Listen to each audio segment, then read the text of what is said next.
بہک سکوں یہ مجال کیا،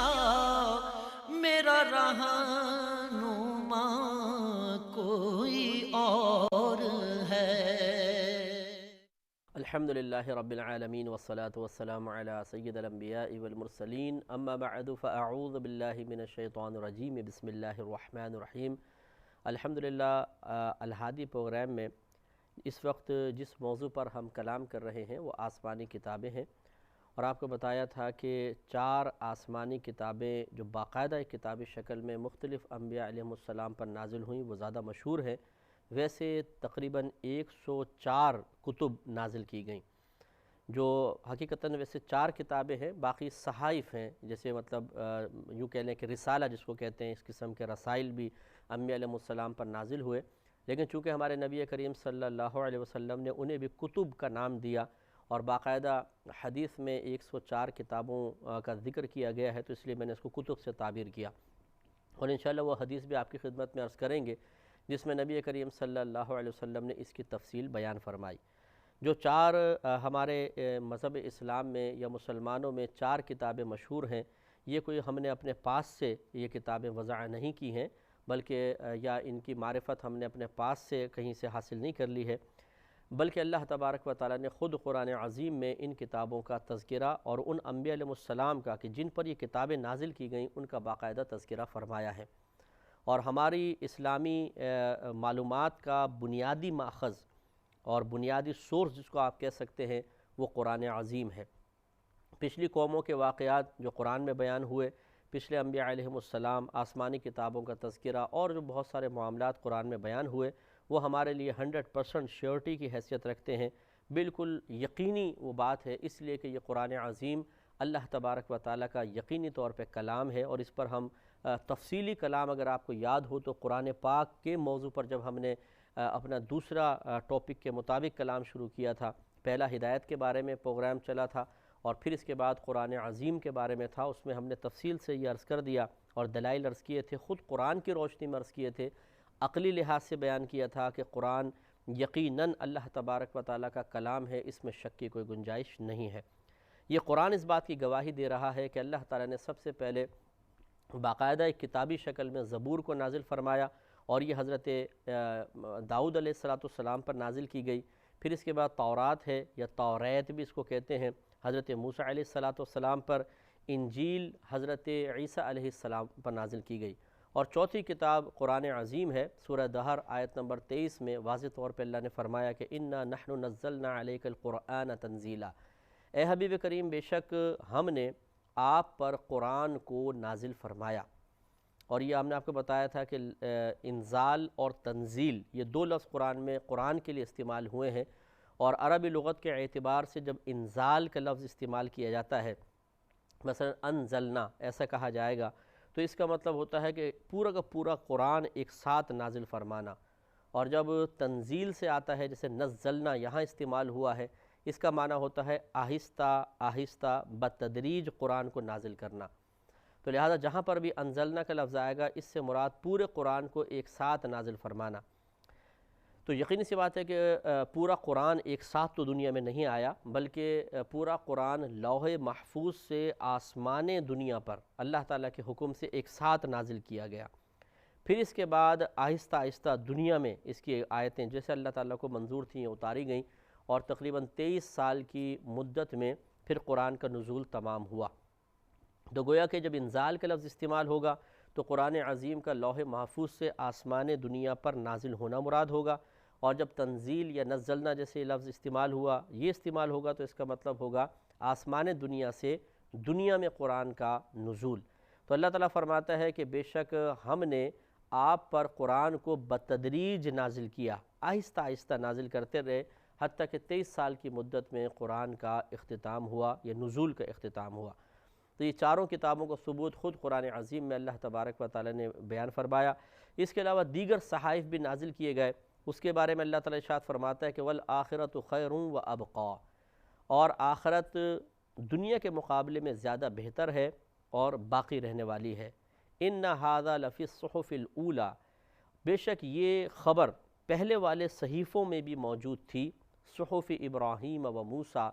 یعنی ابراہیم اور موسیٰ علیہ السلام کے صحائف۔ یہ سورۃ الاعلیٰ آیت نمبر 17، 18، 19 کے اندر اللہ تعالیٰ نے یہ بات بیان فرمائی کہ آخرت دنیا کے مقابلے میں بہتر ہے اور ہمیشہ باقی رہنے والی ہے۔ یہ بات اللہ تبارک و تعالیٰ بیان فرماتا ہے کہ ہم نے قرآن کے علاوہ دیگر پہلے والے صحائف میں بھی یہ بات نازل فرمائی، اور ان میں سے ایک بیان فرمایا کہ موسیٰ اور ابراہیم کے صحائف میں۔ تو موسیٰ علیہ السلام کے صحائف تو وہی تورات ہیں، تورات مراد ہے، اور ابراہیم علیہ السلام پر بھی صحائف نازل کیے گئے۔ یہ قرآن سے نص قطعی سے ثابت ہوا۔ چنانچہ یہ امام رازی رحمۃ اللہ علیہ ایک حدیث پاک اپنی سند سے روایت کرتے ہیں جس میں نبی کریم صلی اللہ علیہ وسلم نے آسمانی کتب کی تفصیل کچھ بیان فرمائی۔ میرا رہنما کوئی اور ہے۔ حضرت ابو ذر غفاری رضی اللہ تعالیٰ عنہ اس کے راوی ہیں، یہ کہتے ہیں کہ نبی کریم صلی اللہ علیہ وسلم سے سوال ہوا کہ یا رسول اللہ صلی اللہ علیہ وسلم، اللہ تبارک و تعالیٰ نے کتنی کتابوں کو نازل فرمایا؟ تو سید دو عالم صلی اللہ علیہ وسلم نے ارشاد فرمایا کہ 104، 104 کتابیں نازل کی گئیں۔ پھر سرکار نے تفصیل بیان فرمائی، ارشاد فرمایا، ارشاد یہ فرمایا تھا کہ 104 کتب، 104 کتابیں ہم اللہ تعالیٰ نے نازل فرمائی۔ پھر تفصیل بیان فرمائی کہ علی آدم 10 صحف، کہ آدم علیہ السلام پر 10 صحائف نازل کیے گئے، اور شیس علیہ السلام پر 50 صحائف، تو یہ کل 60 ہو گئے، اور ادریس علیہ السلام پر 30 صحیفے نازل کیے گئے، یہ کل 90 ہو گئے، اور ابراہیم علیہ السلام پر 10 صحائف نازل کیے گئے، اس طرح 100 ہوئے۔ اور پھر سرکار نے فرمایا تورات، انجیل، زبور اور فرقان، 4 یہ ہو گئیں، تو 100 اور 4 104، کل 104 سمجھ لیجئے کہ کتب و صحائف اللہ تعالیٰ کی طرف سے نازل ہوئے۔ اور یہ کتب اور صحائف کا نزول اللہ تبارک و تعالیٰ کا اپنا انتخاب تھا، جس کو چاہا، جس کو اس انداز سے فضیلت دینا پسند فرمایا، اس کے لیے صحیفہ اور کتاب نازل فرما دی۔ پھر درمیان میں جتنے نبی آتے رہے، جیسے مثال کے طور پہ موسیٰ علیہ السلام ہیں، عیسیٰ علیہ السلام ہیں، ان کے درمیان میں اگر کچھ انبیاء علیہ السلام آتے رہے، تو اگر بیچ والے کچھ ایسے نبی ہوتے ہیں کہ جن پر کوئی کتاب یا کوئی رسالہ نازل نہیں ہوتا ہے، تو وہ پچھلے نبی کی کتاب پر عمل کرتے ہیں، پچھلے نبی کی شریعت پر چلتے ہیں۔ اور یہ علماء اسلام نے ایک فرق بھی بیان فرمایا ہے نبی اور رسول کے درمیان، کہ نبی وہ ہوتا ہے کہ جو نئی کتاب لے کر نہیں آتا ہے، رسول وہ ہوتا ہے کہ جو نئی شریعت اور نئی کتاب لے کر آتا ہے۔ تو گویا کہ ہر رسول نبی ضرور ہوتا ہے، لیکن ہر نبی رسول ہو یہ ضروری نہیں ہے،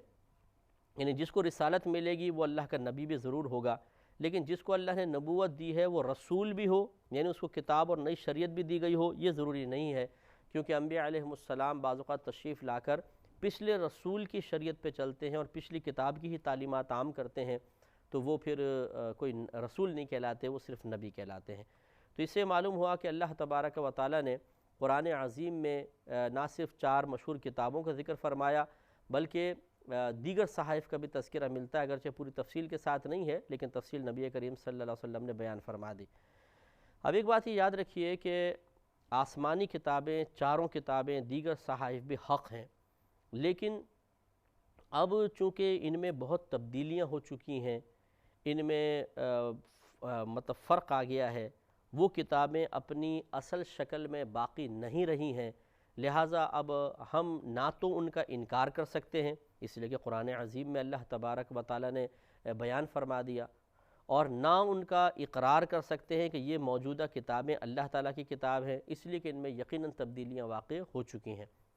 اور تبدیلی واقع ہو گئی ہے، یہ کوئی ہم اپنے پاس سے نہیں کہہ رہے، اس کی بھی خبر قرآن عظیم ہی دے رہا ہے، اور انشاءاللہ بھی اس پہ بھی کلام کریں گے۔ لیکن پہلے ایک بات یاد رکھیے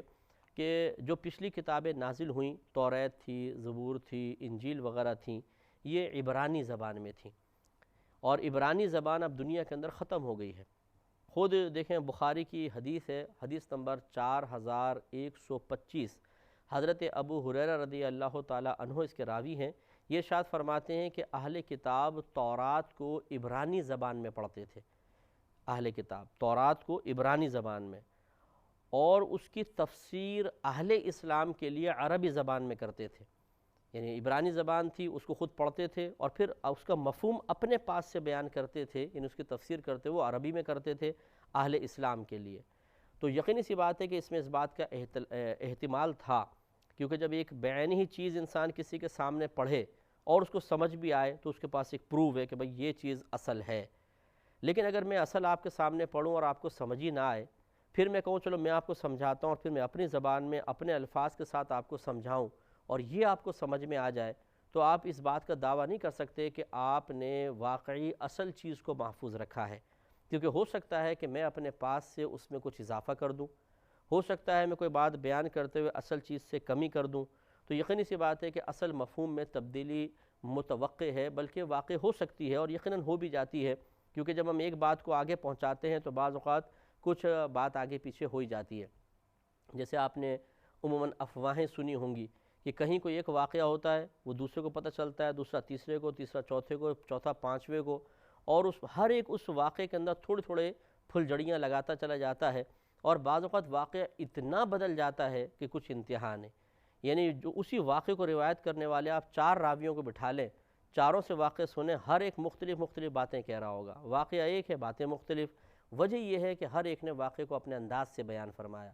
تو اپنے انداز سے بیان کرنا، اپنی تفسیر کے ساتھ بیان کرنا، یہ اصل چیز کو یقیناً بدل دیتا ہے۔ تو حضرت ابو ہریرہ رضی اللہ تعالیٰ عنہ فرماتے ہیں کہ جو اہل کتاب تھے یہ تورات کو عبرانی زبان میں پڑھتے اور اہل اسلام کے لیے عربی زبان میں اس کی تفسیر کرتے تھے۔ تو نبی کریم صلی اللہ علیہ وسلم نے ارشاد فرمایا کہ لا تصدقوا اہل الکتاب، کہ تم اہل کتاب کی تصدیق مت کرو، ولا تکذبوہم، اور نہ ان کو جھٹلاؤ، وقولوا، اور ان کے لیے کہو کہ آمنا باللہ وما انزل الینا، کہ ہم اللہ تبارک و تعالیٰ پر بھی ایمان لائے اور ان کتابوں پر بھی ایمان لائے جو اللہ تعالیٰ نے نازل فرمائیں۔ میرا رہنما کوئی اور ہے۔ یہ ہے بہترین تفسیر جو نبی کریم صلی اللہ علیہ وسلم نے بیان فرمائی، اور بہترین ایک مشورہ کہ ہم یہ کہیں گے کہ جس شکل میں اللہ تبارک و تعالی نے آسمانی کتب اور صحائف کو نازل فرمایا، ان کتابوں اور صحائف پر ہمارا ایمان ہے کہ وہ اللہ کی کتابیں ہیں اور ان میں جو کچھ بیان ہوا وہ حق بیان ہوا۔ لیکن اگر کوئی لا کے ایک کتاب ہمارے سامنے رکھ دیتا ہے کہ یہ تورات ہے، انجیل ہے یا زبور ہے، کیا یہ کتاب حق کتاب ہے؟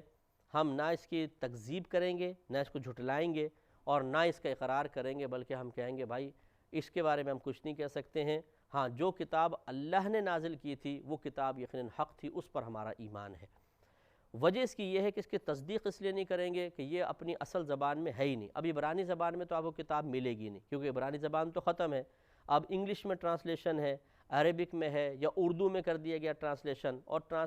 ٹرانسلیٹ کرتے ہوئے یقینی سی بات ہے کہ ایک زبان کا اپنا اسلوب ہوتا ہے، اپنا ایک ماحول ہوتا ہے۔ جب اس کو آپ دوسری زبان میں ڈھالتے ہیں تو اپنے محاورے کے ذریعے ترجمہ کرتے ہیں، جو اپنے اسلوب کے مطابق آپ کے روزمرہ گفتگو میں محاوراتی جملے ہیں وہ استعمال کیے جاتے ہیں۔ جیسے مثال کے طور پہ عربی کو اردو میں ڈھالیں، عربی زبان کا اپنا اسلوب ہے، عربوں کا اپنا ایک ماحول ہے، ان کے اپنے ضرب الامثال ہیں، اپنے محاورات ہیں، اردو کے اپنا ایک ادب ہے۔ تو اب ہم جب عربی کو اردو میں ڈھالیں گے تو یقینی سی بات ہے کہ وہ چاشنی، وہ اصل لذت، وہ مزہ اور وہ اصل پیرائے میں جو گفتگو ہوئی تھی وہ اس نقل کے اندر نہیں ہو سکتی ہے۔ تو اصل پر مطلع ہونے کی تو کوئی صورت ہے ہی نہیں، اگر ہوتی بھی عبرانی زبان ہمیں معلوم نہیں، وہ تو ہے ہی نہیں۔ اب ہے صرف ٹرانسلیشن، اور وہ ٹرانسلیشن بھی ایسی ہے کہ اس میں تبدیلیاں کر دی گئیں، جیسے بھی میں انشاءاللہ آیت آپ کی خدمت پہ عرض کروں گا۔ تو اس لیے اب اگر کوئی کتاب ہمارے سامنے آئے گی تو ہم یہ نہیں کہیں گے یہ پوری جھوٹی کتاب ہے، کیونکہ ہو سکتا ہے اس میں بعض آیات اب بھی وہ موجود ہوں جو اللہ تبارک و تعالی نے نازل فرمائی اور بعینی اسی شکل میں ہوں، تو اس طرح پھر آیات کا انکار لازم آ جائے گا، اور یہ بھی کفر ہے۔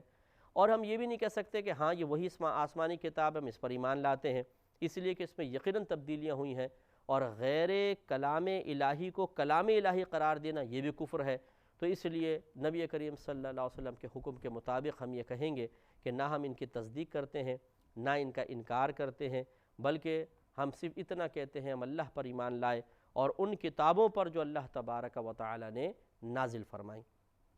آج آپ دیکھیے یہ کتب اس لیے بھی قابل اعتماد نہیں ہے کہ پہلی بات تو کہ زبور کا تو نام و نشان ہی نہیں ہے، تورات اگر کہیں آپ کو ملے گی بھی تو اس کے کئی نسخے، زیادہ تر معروف انجیل ہے جس کو بائبل بھی کہتے ہیں، اور اس کے بھی 32 نسخے ہیں، یعنی 32 قسم کی اناجیل ہیں، ہر ایک کے مضمون میں تھوڑا فرق ہے۔ آپ خود سوچئے کہ اللہ تبارک و تعالیٰ نے تو یہ 32 اناجیل نازل نہیں فرمائی تھی، اس نے تو ایک انجیل نازل کی تھی، اور یقینی سی بات ہے کہ اس میں ایک ہی مفہوم ہوگا۔ اب یہ جو آپ کے سامنے 32 کتابیں ہیں، اور ان 32 میں سے ہر ایک کے اندر مختلف مضامین آ گئے ہیں، یہ کس نے زیادہ کیے ہیں؟ لازم بات ہے کہ لوگوں نے زیادہ کیے ہیں۔ آپ کس پر اعتماد رکھیں کس پر نہیں، تو ہم کیسے کہہ سکتے ہیں کہ ان 32 انجیلوں میں سے یہ ایک اللہ کا کلام ہوگا، باقی 31 نہیں ہوں گے؟ نہیں، بات وہی ہے کہ ان کتابوں کو پڑھنا اپنے ایمان کو خطرے میں ڈالنا ہے۔ اس قسم کی کتابوں کا مطالعہ ہرگز جائز نہیں ہے، سختی کے ساتھ منع ہے۔ جیسے کہ ترمذی کی روایت ہے کہ ایک مرتبہ حضرت عمر فاروق رضی اللہ تعالیٰ عنہ کہتے ہیں کہ میں ایک توریت کا مجھے نسخہ مل گیا، میں نبی کریم صلی اللہ علیہ وسلم کے پاس حاضر ہوا، آپ جلوہ افروز تھے، صحابہ کرام بھی بیٹھے ہوئے تھے، تو میں یہ کتاب پڑھتا ہوا آیا اور میں نے کہا یا رسول اللہ صلی اللہ علیہ وسلم دیکھیے یہ توریت ہے۔ جب میں نے یہ جملہ بولا تو میں نے سرکار کے چہرہ انور کی طرف نہیں دیکھا، لیکن صحابہ نے دیکھا کہ سرکار صلی اللہ علیہ وسلم کے چہرہ انور کا رنگ متغیر ہو گیا، اور اتنا جلال میں آپ تشریف لائے کہ راوی کہتے ہیں کہ ایسا محسوس ہوتا تھا جیسے نبی کریم صلی اللہ علیہ وسلم کے گالوں پر انار کے دانوں کو نچوڑ دیا گیا ہے، اتنے سرخ ہو گیا جلال کی وجہ سے۔ تو حضرت ابو بکر صدیق رضی اللہ تعالیٰ عنہ نے جب یہ کیفیت دیکھی تو عمر فاروق کہتے ہیں کہ مجھے انہوں نے فرمایا کہ اے عمر، تم پر تمہاری ماں روئے، یہ محاورتاً فرمایا کہ تم پر تمہاری ماں روئے، کیا تم نہیں دیکھتے نبی کریم صلی اللہ علیہ وسلم کے چہرہ انور کا معاملہ کیا ہے؟ تو پھر عمر فاروق رضی اللہ تعالیٰ عنہ کو نے کتاب ہٹا کر دیکھا تو سرکار جلال میں تھے، تو پھر عرض کی کہ میں اللہ تعالیٰ اس کے رسول کریم صلی اللہ علیہ وسلم کے غضب سے پناہ مانگتا ہوں۔ تو نبی کریم صلی اللہ علیہ وسلم نے منع فرمایا کہ آج اگر موسیٰ علیہ السلام تشریف لے آئیں تو میری اتباع کیے بغیر ان کو کوئی چارہ نہیں ہے، میں تمہیں سختی سے منع کرتا ہوں کہ تم ان کتابوں کا مطالعہ نہ کرو۔ یہ حدیث کا مفہوم آپ کو عرض کر رہا ہوں کہ سرکار نے سختی کے ساتھ منع فرمایا۔ تو جب حضرت عمر فاروق رضی اللہ تعالیٰ عنہ جو صحابی رسول، قطعی جنتی، علم کے پہاڑ، نبی کریم صلی اللہ علیہ وسلم کے باقاعدہ صحبت یافتہ ہیں، اور سرکار صلی اللہ علیہ وسلم انہیں پڑھنے سے منع فرما رہے ہیں، تو پھر آج کے دور میں وہ بیچارے مسلمان جن کی عقل پر مجھے افسوس ہوتا ہے کہ جی توریت بھی پڑھ کے دیکھنی چاہیے اس میں کیا ہے، انجیل بھی پڑھ کر دیکھنی چاہیے کیا ہے،